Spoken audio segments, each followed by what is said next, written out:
Assalamualaikum warahmatullahi wabarakatuh. Pada video kali ini, kami dari kelompok 3 ingin mempresentasikan PPT mengenai konsep civic atau citizenship education, mata kuliah teori pembelajaran PKN dengan beranggotakan 1. Aditya Rizkynar Ananda, 2. Amanda Marisca Fernanda, 3. Amelia Salwa Arika, 4. Dadal Rosyati. Materi atau poin-poin yang akan disampaikan dalam PPT ini antara lain 1.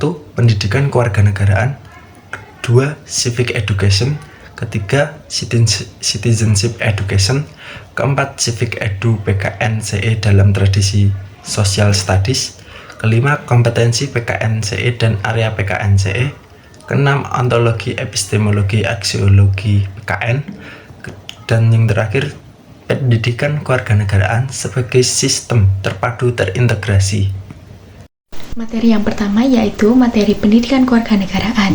Pendidikan kewarganegaraan atau PKN adalah membawa misi pendidikan moral bangsa, membentuk warga negara yang cerdas, demokratis, dan berakhlak mulia, yang secara konsisten melestarikan dan mengembangkan cita-cita demokrasi dan membangun karakter bangsa. Sedangkan visi pendidikan kewarganegaraan adalah mewujudkan proses pendidikan yang terarah pada pengembangan kemampuan individu sehingga menjadi warga negara yang cerdas, partisipatif, dan bertanggung jawab. Dengan demikian akan membentuk warga negara Indonesia yang didasarkan pada Pancasila dan karakter positif masyarakat Indonesia. Dimensi manusia sebagai makhluk individual, makhluk sosial, makhluk susila, dan makhluk religi dalam kedudukan kita sebagai warga negara Indonesia hendaknya dikembangkan secara seimbang. Dimensi manusia tersebut secara konsisten diperjelas dan dipertajam di dalam memandang dirinya sendiri dengan potensi diri pribadi dan pengembangan kerjasama dengan orang lain untuk membawa keunggulan bangsa dan negara. Contoh pendidikan kewarganegaraan yang pertama ada sistem pemerintahan, pembelajaran mengenai struktur pemerintahan, fungsi dan peran-peran lembaga-lembaga pemerintahan, serta bagaimana keputusan politik dibuat dan diimplementasikan. Yang kedua, hak asasi manusia. Materi yang membahas prinsip-prinsip hak asasi manusia, perlindungan, hak-hak individu, dan peran masyarakat dalam memperjuangkan hak-hak tersebut. Yang ketiga, kewajiban warga negara. Pengajaran tentang kewajiban dan tanggung jawab warga negara, termasuk partisipasi dalam proses demokrasi, membayar pajak, serta menjaga keamanan dan ketertiban masyarakat. Materi yang kedua, civic education. Civic education, program pendidikan yang fokus pada materi pokoknya, yaitu demokrasi politik dan didasarkan pada tujuan untuk membentuk peserta didik sebagai warga yang berkualitas yang mampu berpartisipasi secara aktif dalam proses demokrasi. Civic education juga bertujuan mendidik individu tentang hak-hak dan tanggung jawabnya sebagai warga negara. Konsep ini mencakup pendidikan demokrasi, hak manusia, dan konsep kewarganegaraan dalam hubungannya dengan negara dan demokrasi. Contoh civic education. Contoh yang pertama, membangun dan mengembangkan sikap kewarganegaraan yang baik dan cerdas. Yang kedua, menyiapkan warga negara demokratis untuk mendukung dan mengembangkan demokrasi. Yang ketiga, mengajarkan tentang hak-hak sipil dan politik serta cara mengatasi masalah-masalah terkait.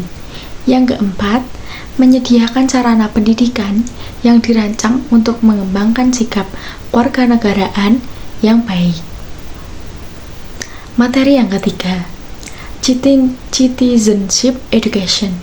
Citizenship education adalah proses pendidikan yang membantu individu mencapai pengetahuan, kemampuan, dan pengertian yang diperlukan untuk merancang, mengembangkan, dan mengimplementasikan perilaku yang sesuai dengan norma-norma dan nilai-nilai yang diupload oleh masyarakat, termasuk perilaku yang membangun dan demokrasi mengembangkan. Contoh citizenship education, pengetahuan kewarganegaraan. Yang pertama, tentang hak-hak dan tanggung jawab sebagai warga negara. Yang kedua, tentang sistem pemerintahan dan demokrasi. Yang ketiga, tentang tata kelola dan pemerintahan yang transparan. Keterampilan kewarganegaraan. Yang pertama, berpikir dan berpikir kritis. Yang kedua, berkomunikasi dengan baik. Yang ketiga, mengambil keputusan berdasarkan data yang benar. Sikap kewarganegaraan. Yang pertama, memprioritaskan kepentingan umum. Yang kedua, memahami dan mengerti kesetaraan antara individu dan masyarakat. Dan yang ketiga, memprioritaskan kesejahteraan masyarakat. Pendidikan kewarganegaraan atau civic education dalam tradisi social studies mengikuti Bard, Barth, and Shermis. PKN sebagai salah satu dari 3 tradisi pengajaran social studies. Yang pertama ada social studies taught as citizenship transmission, kemudian yang kedua ada social studies taught as social science, dan yang terakhir ada social studies taught as reflective inquiry. Kemudian pembelajaran pendidikan Pancasila dan kewarganegaraan yang salah satunya juga termasuk ke dalam salah satu tradisi ilmu sosial, yaitu citizenship transmission, yang secara konseptual terbagi atas beberapa komponen-komponen kemampuan yang terhimpun ke dalam subjeknya, yaitu warga negara. Dan komponen-komponen tersebut yang diantaranya tersebar pada 3 domain. Yang pertama ada domain akademis, kulikuler, dan sosial kultural yang secara struktur dan fungsional itu diikat oleh kebajikan dan kebudayaan kewarganegaraan, atau bisa kita sebut civic virtue atau civic culture. John Patrick mengemukakan bahwa kompetensi pendidikan kewarganegaraan atau civic education itu ada 4. Yang pertama ada knowledge of citizenship and government in democracy, yaitu civic knowledge, pengetahuan dan kewarganegaraan dan pemerintah dalam sistem demokrasi. Kemudian ada cognitive skill of democratic citizenship atau cognitive civic skills, yaitu keterampilan kognitif kewarganegaraan demokratis. Dan yang ketiga ada participatory skill of democratic citizenship atau participatory civic skills, yaitu keterampilan partisipatory kewarganegaraan yang demokratis. Dan yang keempat atau yang terakhir, virtues and disposition of democratic citizenship, yaitu civic disposition, yaitu kebajikan keutamaan karakter kewarganegaraan yang demokratis. Dikutip dari The National Standard for Civic and Government Center for Civic Education 1994, tujuan civic education adalah partisipasi yang bermutu dan bertanggung jawab dalam kehidupan politik dan masyarakat, baik di tingkat lokal maupun nasional.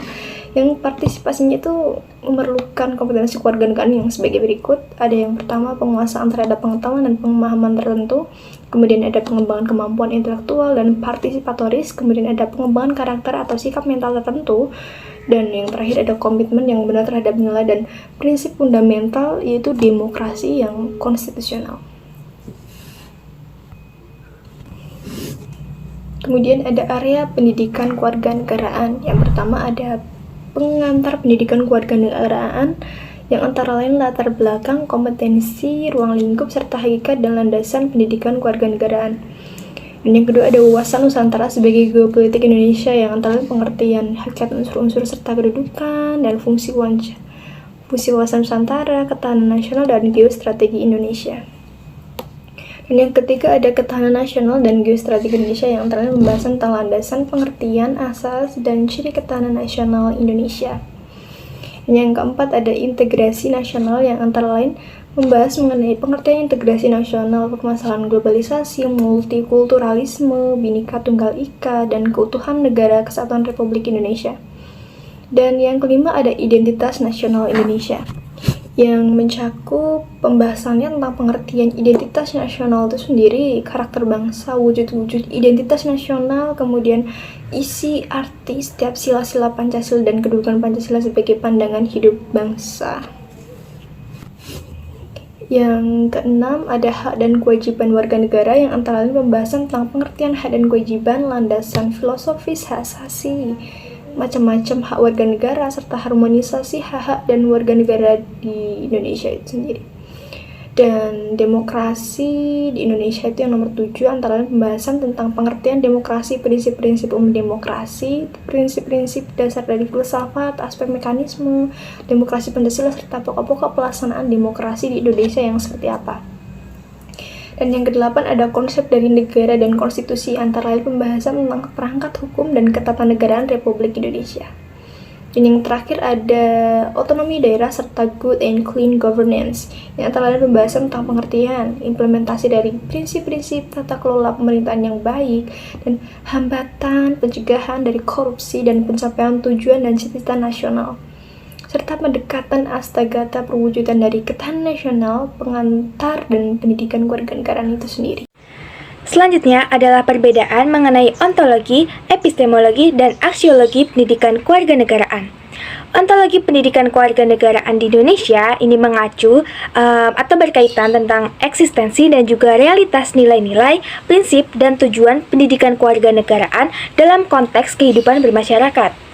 Epistemologi pendidikan kewarganegaraan sendiri adalah pemahaman terhadap proses pengetahuan.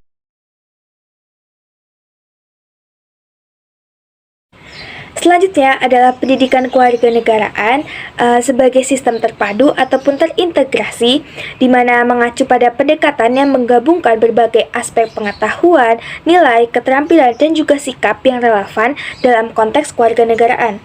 Dalam pendidikan kewarganegaraan ini tidak hanya diajarkan materi mengenai sejarah negara, hukum, dan politik, tetapi juga diajarkan nilai-nilai moral, etika, dan yang terpenting adalah sosial dan juga keterampilan sosial.